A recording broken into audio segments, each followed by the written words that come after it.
It's remarkable that that a guy from Greenville, Illinois, from Greenville College would have had that profound an impact. And I don't think there's any question that he's responsible for some of that, for sure.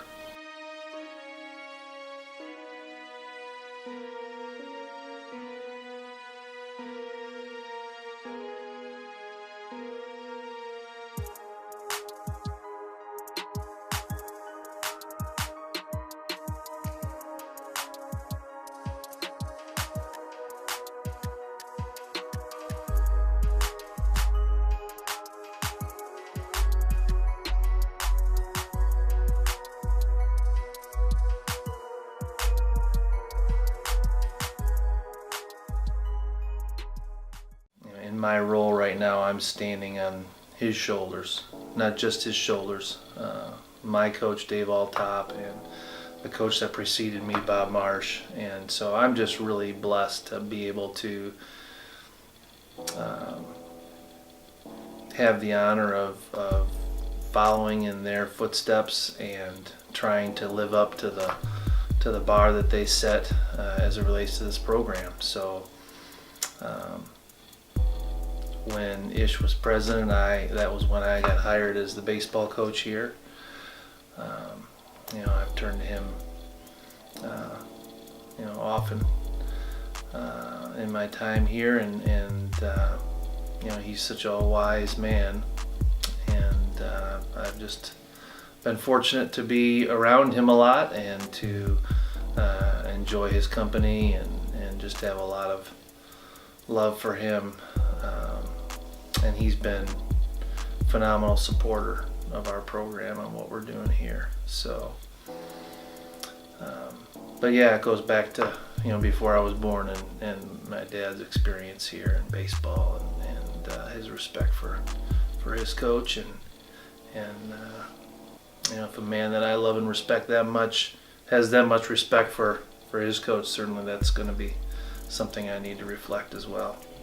So I met Ish when I was a freshman. We got to go over to his basement and we got to see the museum and just his legacy in baseball. I've had a lot of interaction with Ish. He's been a big part of my life here at Greenville. He's really been influential. I took a class, I can't remember the exact class, but it was a sports management class, and Ish spoke in it, and one of the things that he said that really stuck with me and has stuck with me ever since was his definition of leadership. And that definition was to leave something better than what you found it. And so that's just really stuck with me and has meant a lot to me, especially just thinking about our program and the legacy that he's had on it. Another connection that I've had with him that's really been pretty amazing for me is whenever we go to the Baseball Coaches Association, whenever we go to the convention every January, twice I've gotten to stay with Ish, and Ish has asked me, hey, do you want to ride along with me and go a little early? And I'm like, yeah, I would love to. That'd be fantastic. So, I've had that experience going with Ish to the convention, and it's just an unbelievable experience because he's so connected and he knows so many people. So it's created some connections for me, and he's just been so influential in my career and coaching career and in my life, and who he is as a person is just so amazing.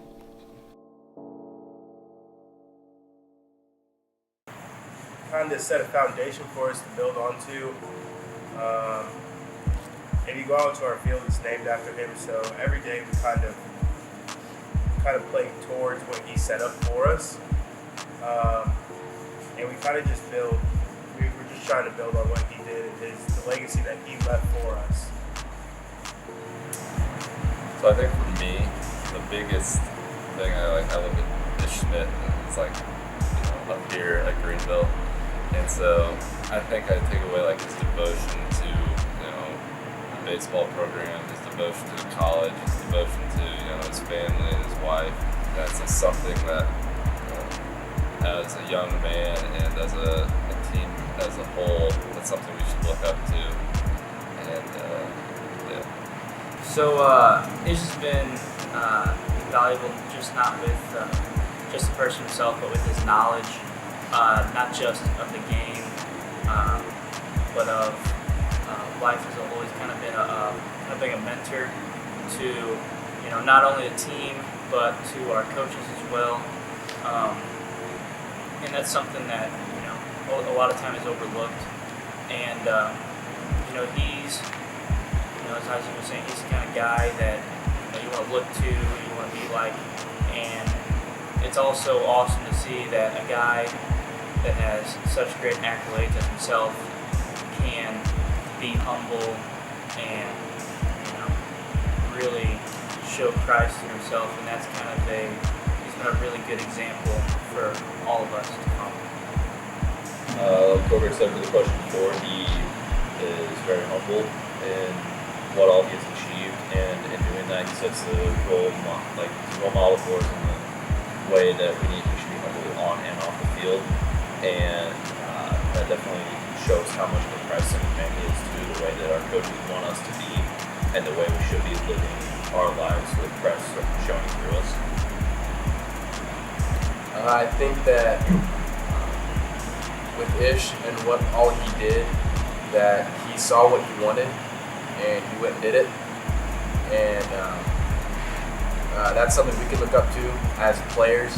And if we want to get somewhere and do something, that we need to work hard like he did and go and get it. And he just showed us to take risks and not be afraid to do what your heart desires. So, Ish was from what I understand, because obviously I wasn't a first-hand witness to his to any of his exploits aside from his time as president here, really. But he's just an unbelievably detailed guy, and you know that because if you're a friend of his, he's sending you Christmas cards every year. He's sending you birthday cards every year. This is a guy, 80 something or whatever he is right now, and this is just who he is. It's his character. As you look at his career and all the things that he's done, right? He came here as a basketball manager and was a manager on the basketball team, and then ended up being the baseball coach, and how he got into that is a great story as well. And he went down and got his master's degree at Florida State, and came back and was the baseball coach, and has just really helped to grow our program and our institution. He was so nationally recognized at the time, and it just continued to give recognition to the program. And he's such a humble guy. He really deflects that praise and deflected it to the program, and made sure that the program was elevated. And he's just really been a key component and a key factor to where Greenville Baseball is at this exact moment. I feel like he's pretty valuable in the sense that just about no matter what the weather is, he's out there for just about all of our games, supporting us, and he's even showing up to a lot of our practices that we have. You'll see him out there either sitting in the stands right in front of the press box or back in his car if it's cold or rainy. Ish kind of brought baseball into the modern world, so to speak, the modern game here in Greenville. We're just playing 10 or 12 games a year before he arrived. He ramped up the schedule immediately, played more games, started recruiting. A lot of the things that we're doing now are things that he was doing in 1963. It's pretty amazing, and there weren't a lot of people doing that in those days. So, and to hear him talk about how he didn't just recruit for baseball, but he recruited for basketball and all those things when he was here. I'm just amazed at the role that he had and how well he did it in those days. Pretty amazing stuff.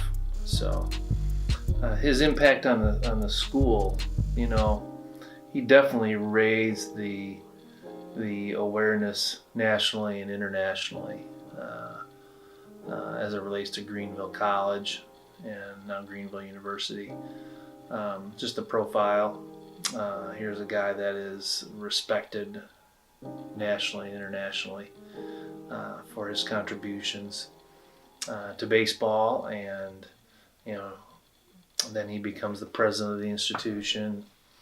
You know, we're just fortunate. I'm fortunate to have, you know, been in this program now 23 years, and for him to be there every one of those years, and to be able to interact with him, and it's just a blessing for me.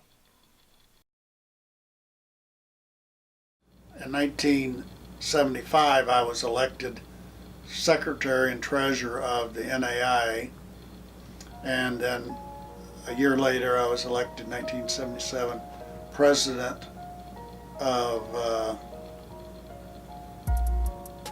NAIA baseball, but I was beginning to be involved in NAIA baseball. I get a call from the head of NAIA saying, "Bob, would you be interested in representing the NAIA on the United States Baseball Federation?" And I said, "I'd be thrilled. I'd honored. I don't know what it means, but yeah."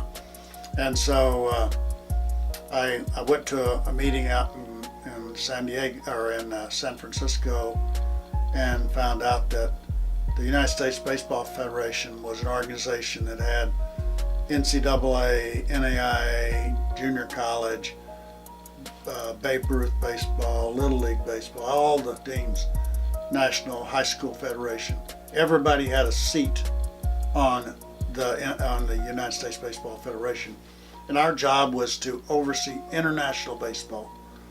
And so again, I was elected secretary treasurer, and I didn't know any more than to take voluminous notes of the meeting. And when I got home, I thought, well, who should care about this? So I sent them to every college team, to not every college team, to a lot of college teams, to all the professional teams, to the commissioner of baseball, to the head of all the organizations. I get a letter back from the commissioner, Bowie Kuhn, saying, "This is the first time I've heard from the United States Baseball Federation in a long time. It sounds like you guys are getting serious about what you're doing. Here's a check for $25,000. Well, I was secretary treasurer and I had some money, so I had treasurer, something to work with. But so in 1977, then I was elected president of the United States Baseball Federation, and I was on the United States Olympic Committee because of being with the USBF, and I was beginning to see a little bit of the international scene. In 1978, I went to my first World Congress of Baseball, what we'll call the International Baseball Association. It had a Latin, a Spanish name, but we'll stick with IBA, that's easier. So I went to my first IBA meeting. It was so unorganized and disruptive that after one day, they called it off and just went ahead and had the World Tournament there. But they didn't even finish, for political reasons, the meeting. So I come home thinking, boy, World Baseball's in a mess. And so 2 years later, at the next Congress, I go to Japan for the second Congress I would ever attend. Interestingly, and very importantly, in 1978, the Olympics for 1984 had been awarded to Los Angeles, California, one of the best baseball cities in the world. And so the people of the world of baseball internationally began to say, to themselves and among themselves, if ever we had a chance to get baseball in the Olympics, now's a chance, because we're in the city that is a big baseball city, and they all knew about the Dodgers, the fact that the Dodgers had done a lot of things internationally. Walter O'Malley and Peter O'Malley, they had built fields in several places. They were very involved in Little League Baseball. So when I went to this 1980 Congress, World Congress in Japan, and landed at the hotel, immediately I'm confronted with 5 guys saying, come to our room. We're going to either elect, and they named a Spanish guy from Colombia, who they were going to make president if I wasn't willing to take the acting presidency, and they were going to elect Carlos Garcia as the president. And there was a little hitch. He was in jail in Nicaragua because he was a part of the Contra movement to overthrow the Sandinista government. And so my job, if accepted, was to become acting president, first vice president, and go get Carlos out of jail and keep working on getting baseball in the Olympics. Well, I called Dr. Stevens, who was president, and I said, can I do this? I mean, it's going to take a lot of time from Greenville College. And he said, yes, I think you should. So I accepted the position, came back home with the mandate, as I mentioned, of continuing to try to get baseball in the Olympics and get Carlos out of jail. So I immediately went to Commissioner Kuhn and said, can you help me try to get Carlos Garcia out of jail in Nicaragua? He and I went, we didn't have an active relationship with Nicaragua because they were under the communist Sandinista rule, but they had an office of some sort in Washington, D.C. So Commissioner and I went to the office, and there was mostly young guys in blue jeans, and they knew who Commissioner Kuhn was because they were baseball fans. They didn't care who I was. And we tried to make the point of what we're here for. They said, well, we'll go back home and we'll talk to the people. Well, 4 years and 4 months later, Carlos got out of jail. And so I moved in not as acting president, but as full president. And together we started trying to think about how are we going to get baseball in the '84 Olympics. And so we began to work with Mr. Peter O'Malley, the owner of the Dodgers, Commissioner Kuhn, Rod Dado. They became my little planning kitchen cabinet. And we decided, let's hold a World Congress in Los Angeles in 1979 and bring in the countries of the world to develop a strategy of how to get baseball in the Olympics. So that was the year before I was president. And so we did, and we brought him in, and basically that was the beginning of official planning. So we were able to work together and get baseball only as a demonstration sport, but an 8-team demonstration sport. Baseball had never been anything but one time, one team playing a USA in Australia or in Japan or in 5 different places. Now we had a full 8-team tournament, and it was a move forward, but we weren't still gold medal. We continued to work with all the leaders around the world, visiting all the Olympic people. They said, first of all, you gotta have 40 countries. We had about 30. We started working to get more countries. When we got 40, they said 50. And so we were chasing the goals to try to get baseball in. We were able to get baseball in the Olympics in Seoul, Korea as a demonstration sport again. And that was partly because President Reagan wrote a letter to the president, well, he wrote it and we carried to the president of South Korea saying, I really think baseball ought to be in. And we were losing out to badminton, but they changed their mind because of the letter, and baseball got to be in the '88 Olympics in Seoul, Korea. Then we got baseball in as a gold medal sport for Barcelona, and that was the end of my baseball days because we had reached our goal, and I had been elected president of Greenville College in 1993. So I walked away from my baseball world and began to be president of the United States. It seemed like it. President of Greenville College. And from 1993 to 1999, I had 5.5 years to serve as president of Greenville College. And then I retired from Greenville, and that completed my little history. When I was first elected acting president, as I indicated, I entered into the leadership of an organization that was very weak. We had been in existence for a number of years, going all the way back to the 1930s, but we had no money. We had no headquarters. We had no staff. We had a game that was fairly popular in parts of the world, but was not even known in a lot of parts of the world. Africa, Oceania, lots of Europe. So I moved into an organization that needed a lot of help. So there's one side of that that's good, because in one way I could only improve it in what I did. One of the first things that we did is begin to try to make the organization run in a way that it was run by everyone and not just 3 or 4 people making the decisions, the top 3 or 4 people. They would have these congresses, but like the first one I went to, if there was a problem, they'd just call it off and all. So one of my strength is organization.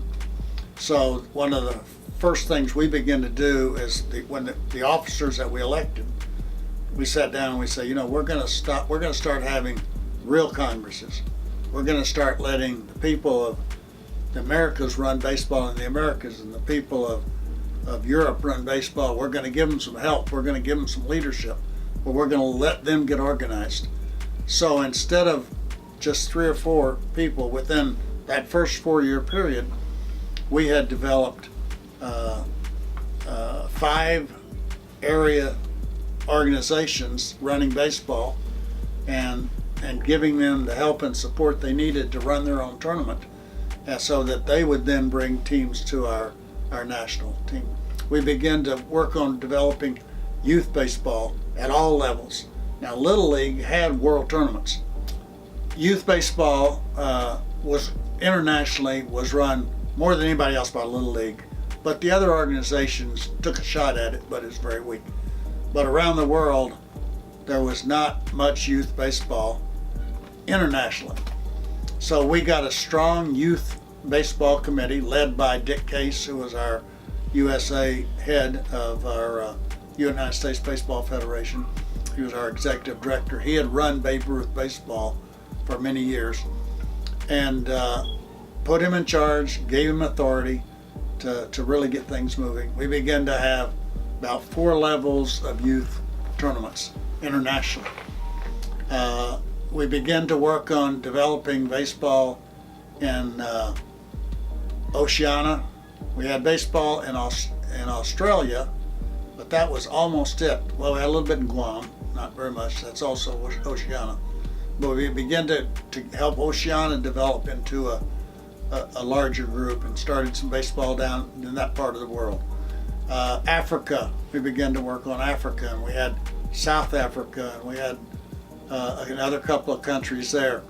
Europe had basically Holland and Italy that were strongest, not real strong, but the strongest. And so we began to build around them. And we went from around 37 countries to that first 4 years to probably in the 60s, right around 60. Before I finally retired, we added up to about 85 or 90. So we began to develop baseball worldwide. and we began to, we had no money, so I had to start raising money. And so we began to work on getting a television contract. We began to work on getting sponsorships. Our best sponsorship came first from Rawlings as being a sponsor of our baseball, because we could put it in the Olympics and they could claim, we're the Olympic baseball. Then Mizuno came on the scene and began to pay us pretty big bucks by my standard. So at the end of 4 years, I was up for re-election.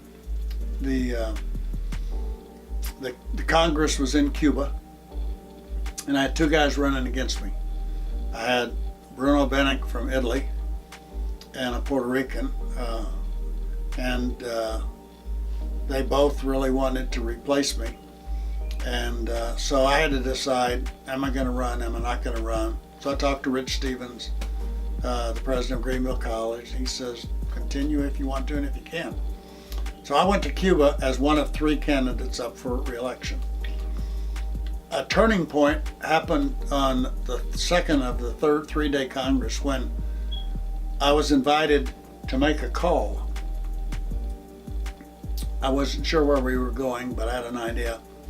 And it turned out to be I was going to meet Fidel Castro.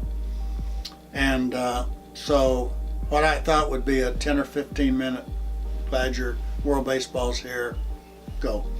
Turned out to be 2 hours. Along the way somewhere, he said to me, President Smith, you probably are wondering why I'm having you here. And I said, well, yes. He said, we know that there are 3 of you running for the president. Now, you and I come from countries that don't believe politically the same thing. But my baseball people tell me that we can't trust the Puerto Rican and we can't trust the Italian, and we can trust you. So Cuba supports you. This was about 2 in the afternoon. By the time the 5 o'clock newspapers came out all over Cuba, that story was in there. And the 2 candidates running against me withdrew, and the next day at the elections I was elected by acclamation. So I give Fidel Castro part of the credit for helping me get elected for the second 4-year term, during which time we were able to finally get baseball in the Olympics. By about 1985, we'd gotten enough money to really begin to have an office. Prior to that, the office had been right here in Greenville in my office. But we got a pretty good grant in Indianapolis from the Lilly Endowment and the Indiana Sports Corporation. And so we were able to hire staff and get organized as a real world organization with somebody supporting it. We began to have a periodical, a magazine come out monthly that told all the world what was happening. And all of this would go to all the professional baseball and all the Olympic people and everybody. So I think what happened during the 13 years, obviously the most important accomplishments were getting baseball in those 3 Olympics. But I think the other thing is we took the organization from basically what was just an autocratic organization run by 3 or 4 people to an organization that was constitutionally run, that was organized at all levels of the world, so that they carried out business and were given not only authority but some help in doing it. And I was able to walk away feeling like it was an organization that was worthy of being an Olympic organization, worthy of being a world organization, and that I felt confident it was going to be able to carry on in a good way.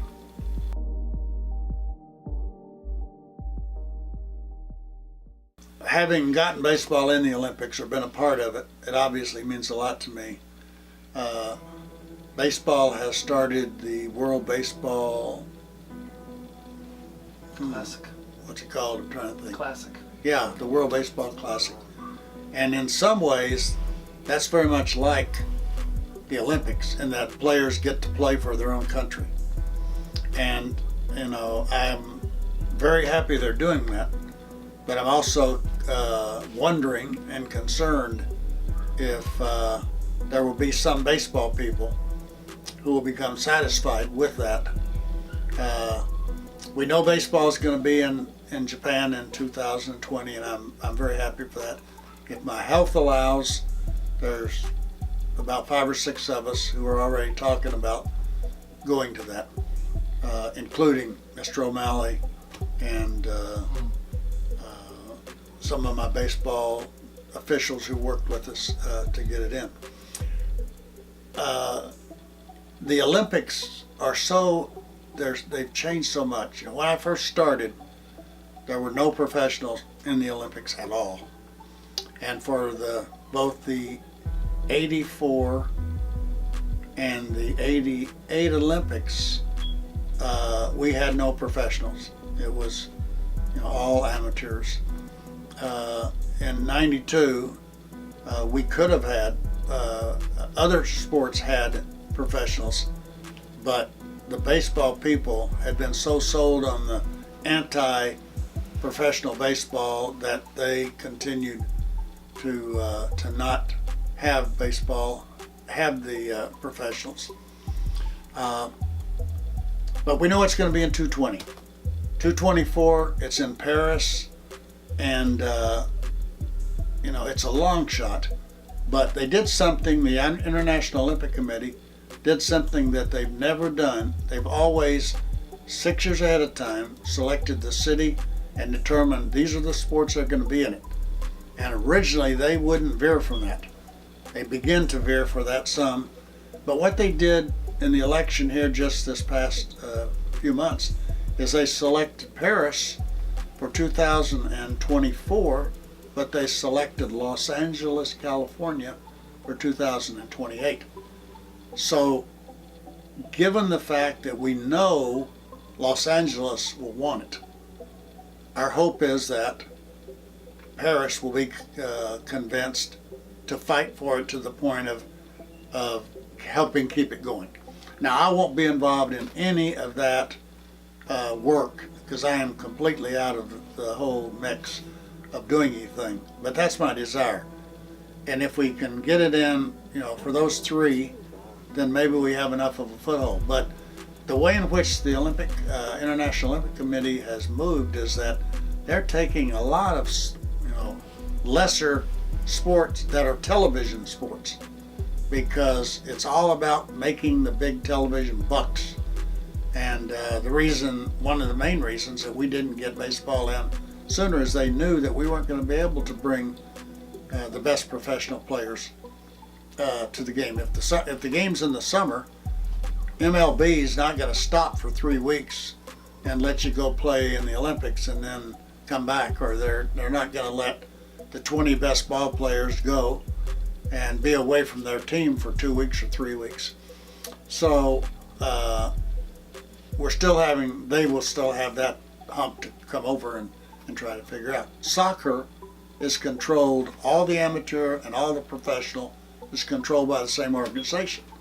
So they can say, yeah, we'll stop playing. Basketball, you don't have to worry about it because it's in the summer and basketball is not going on. For baseball, it will always be a challenge, but it is in 220. I'm guessing it'll be in 228. I'm hoping it'll be in 224.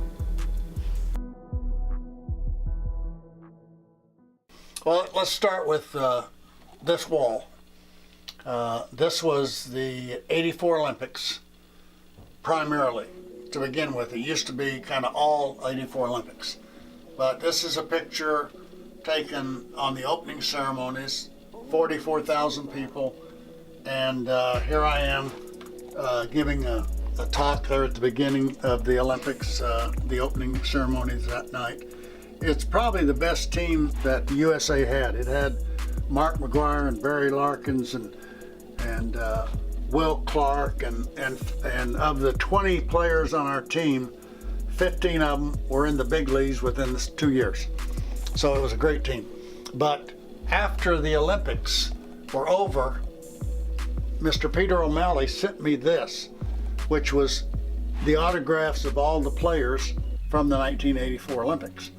So as we'll see in a minute, I did the same thing. I had these made and had the autographs from all the players of the other, for the other Olympics, and we'll see those in just a minute.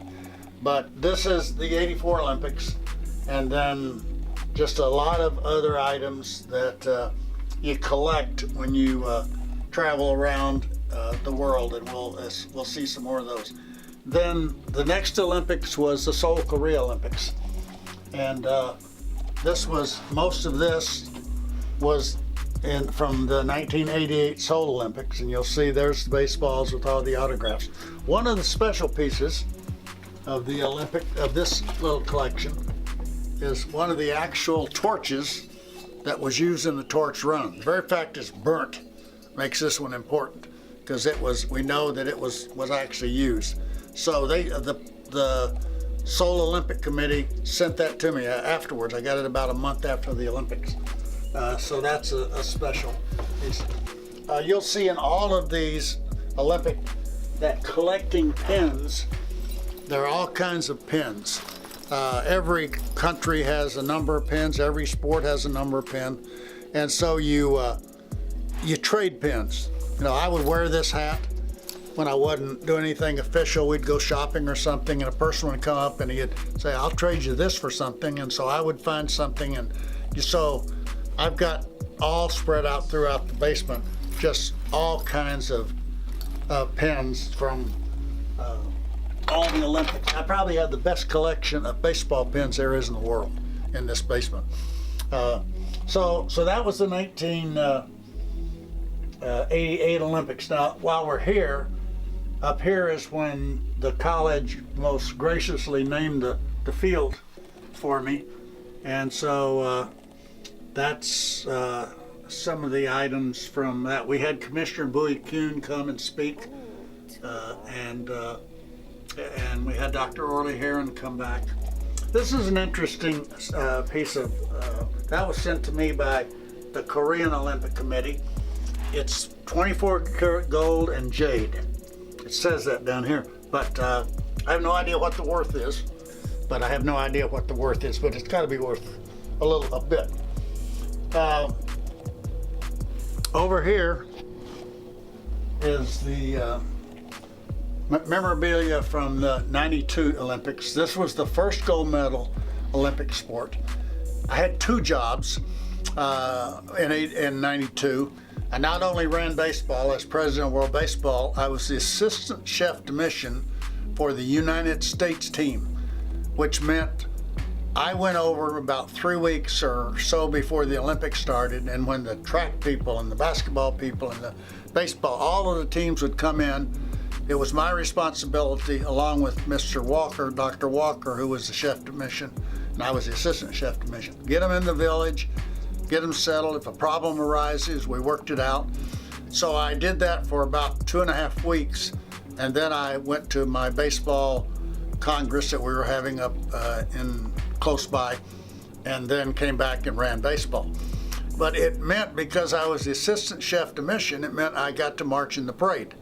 So picture here shows me marching in the parade. Here's the hat, the official hats that we wore, and that was a fun experience for me.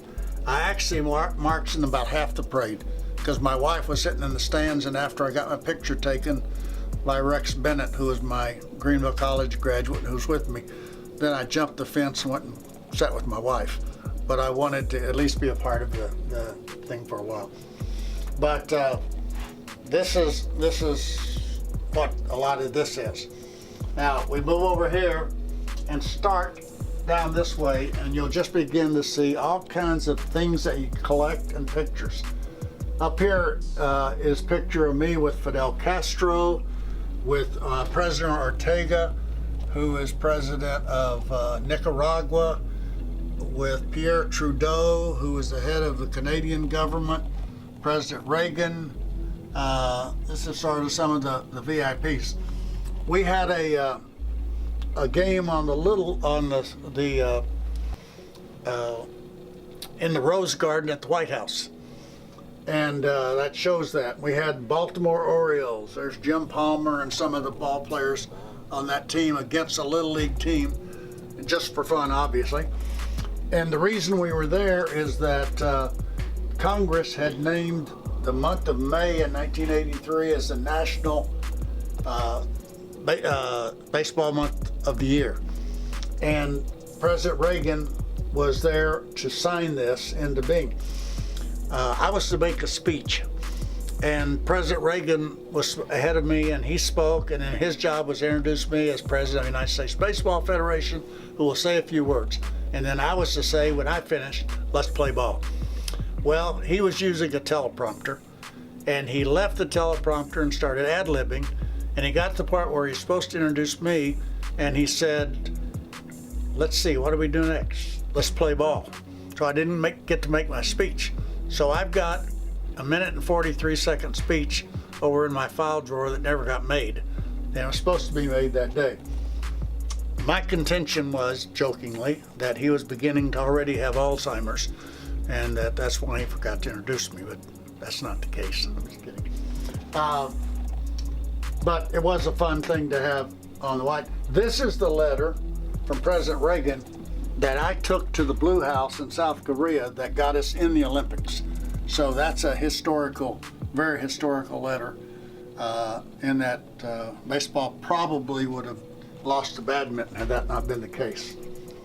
As we move down, well, here's this is a baseball bat from Romania. They play a game that uses this as a bat and this ball. And when you run from a place, it's not a base, it's an area, they actually can throw this ball at you and hit you. And they wanted to learn to play baseball. So I went over and helped them get started. And this was their national sport, but nobody else in the world played it. So they were anxious to learn. So that's one of the pieces of memorabilia. Let's move on. Here you'll see there's all kinds of jewelry and pins and watches and clocks.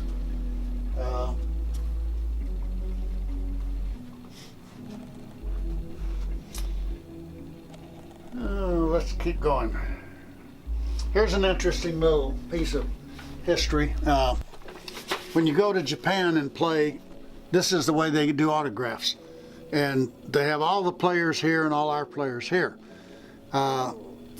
Several of these guys went on to be big leaguers, Franklin Stubbs and Odie McDowell and so forth. But the reason I framed this and kept it like I'm is we also had John Elway on our team, who ended up being the great quarterback for the Denver Broncos and now the general manager of the Denver Broncos.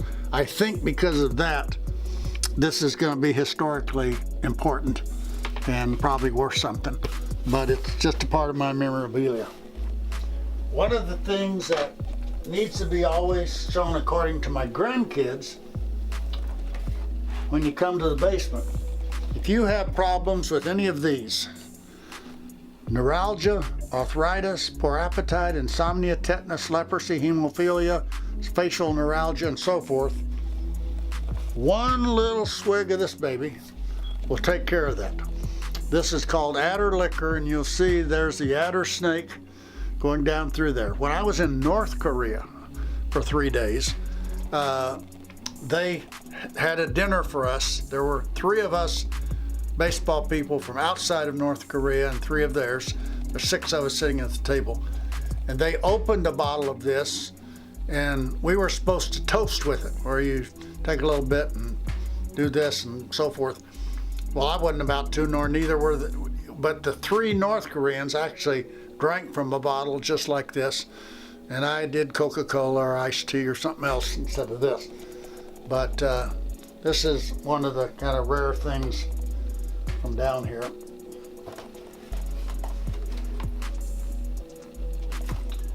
Over on this wall, Sadaharu was the great home run hitter for Japan. He's the Babe Ruth of Japan.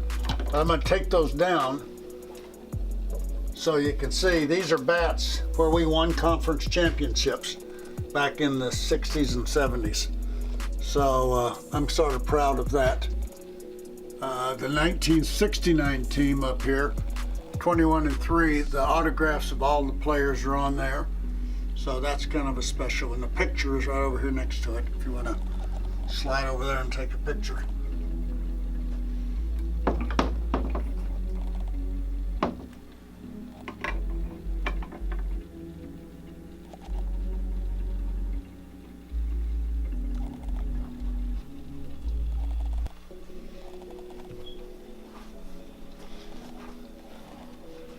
Over on this side. This was some of my coaching beyond outside of baseball. Coached cross country and basketball. So those are some of the pictures from that. When I was elected National Coach of the Year, Coach Straw was there, and there's some of the pictures from that. One of my most important, in fact, it's the most important picture in the whole basement, is right up here. This is a picture that was taken down on the Greenville College baseball field the first night that they turned the lights on. They had the team there. It was not a game, it was a practice, but it was before the night before they were going to have alumni game.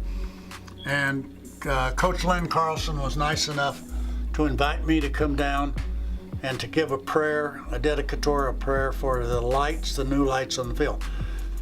I have said, and I really believe it, I didn't think we would ever be able to afford lights for the baseball field. I was so pleased when I heard that they were going to do that. And so that was a really special occasion for me.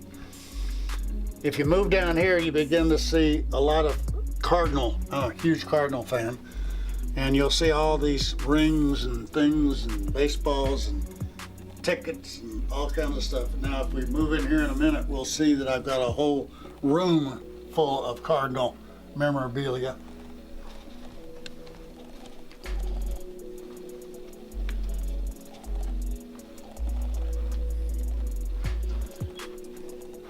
Stan Musial was my favorite player when I was growing up, and I got to meet him and be with him about 4 or 5 different times. Mark McGuire was one of the guys who I ended up having his helmet along with the helmets from the '84 team, and I kept it for a long, long time. Coach Carlson, a year or so ago, said to me, let's go to the Cardinal game. The manager of the San Diego Padres is one of my former players, which I'd known. So we went down, went on the field, and had forgotten that Mark was the bench coach for the San Diego Padres. So he saw me and immediately came over and we talked. And as we were leaving, I said, Mark, would you like your helmet? He said, I'd love it. I said, okay, well, I'll send it to you. I'll get it to you some way. And the manager said, well, why don't you guys come back tomorrow night? So Len, Coach Carlson, took me back the second night. We took him his helmet and gave it to him. And I thought I had a picture here. I guess I don't. It's kind of interesting to see the difference in his body when he played for the USA and when he played for the Cardinals. He was a lot larger, but he had a little bit of help, I guess, in getting that. But this is sort of my Cardinal room when I'm not needing to use the bed. Over here is my bobblehead collection. My daughter, when she came to town, wanted us to go see the Cardinal games, and she said, then let's go to the bobblehead night. So over the last 3 years, she and I have gone to a lot of bobblehead games and had a lot of fun. Not only seeing our favorite team, the Cardinals, play, but also see a bunch of bobbleheads. Tommy Lasorda has been very good to Greenville College. When we built the addition to the gym, the recreation center, he came and we held a big banquet and raised, I think we raised $60,000, $70,000 that night, I'm not sure. But he's been a good friend. He's actually been to Greenville twice and spoke for us. He also spoke for me once in St. Louis, where we brought a group of business leaders, about 30 business leaders up at a restaurant. So he's been a good friend of Greenville College. One of the things I didn't talk about when we were talking about ways in which I was able to be of some benefit to Greenville was bringing a lot of people, a lot of athletes, a lot of baseball people to campus, like Bowie Kuhn and like Tommy Lasorda, to be speakers. When I had my first convocation, when I was elected president, I brought the baseball coach from Arizona, Jerry Kendall, great guy, great Christian, and he gave a really super chapel talk. But knowing some of these people or having access to them helped GC, for which I'm thankful. Was produced. It was the 7th baseball stamp that had ever been minted in the USA that had anything to do with baseball. I have another little group of those 7 stamps somewhere, but I don't see it right here close. But we went down and had, when they had the opening day, the first day this came out, had a ceremony down with Hank Aaron and the heads of Little League Baseball and several others, the artist who drew the thing. And so this was kind of a special day.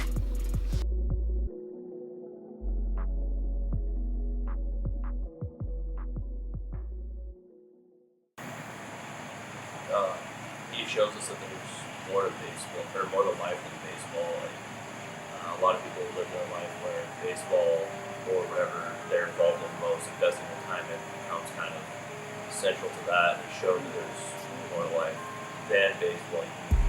You do more in your life with it that helps carry that along. But then there's definitely life after. Like, he's still been able to spend his time around baseball since he's been out of being the president of the International Baseball Committee and helping with different Olympics and getting baseball to the Olympics. And he has still been able to be himself and live his life without having to have that central spot being something of this world. You know, whenever you hear Ish's story, and I mean, he's just at a tiny NAI school at the time, and gets that, and then he gets into, you know, world baseball, and the way God just continues to open doors to use Ish. It's so inspiring, and it's such a great message. And I really think the message is you have to grow where you're planted. So you may be sitting here saying, oh, well, I'm just here at this place. It's hard for me to make an impact because this isn't, you know, necessarily a place that's on the national stage. But if you do things really well where you're at, and you really focus on doing the best possible job that you can where you are, people begin to take notice. And that's what happened with Dr. Smith. And God just continued to open doors and helped him influence people, and really helped grow the game of baseball through him, which is just so amazing. And I really think that the underlying message there is you've got to grow where you're planted, and you know, you're looking to do your best work at where you are at that moment. And I just think that's extremely important. You know, in today's society, we want to constantly look forward, and we want to constantly look for what's better or what's next. And here's a man that he just wanted to do the best job with what he was given and where he was at. And that's just such a great message. And I think that's what God is trying to teach us, you know. And I just think that Ish is such a great example of that. And, you know, his humility is just second to none. You know, he likes to tell those stories.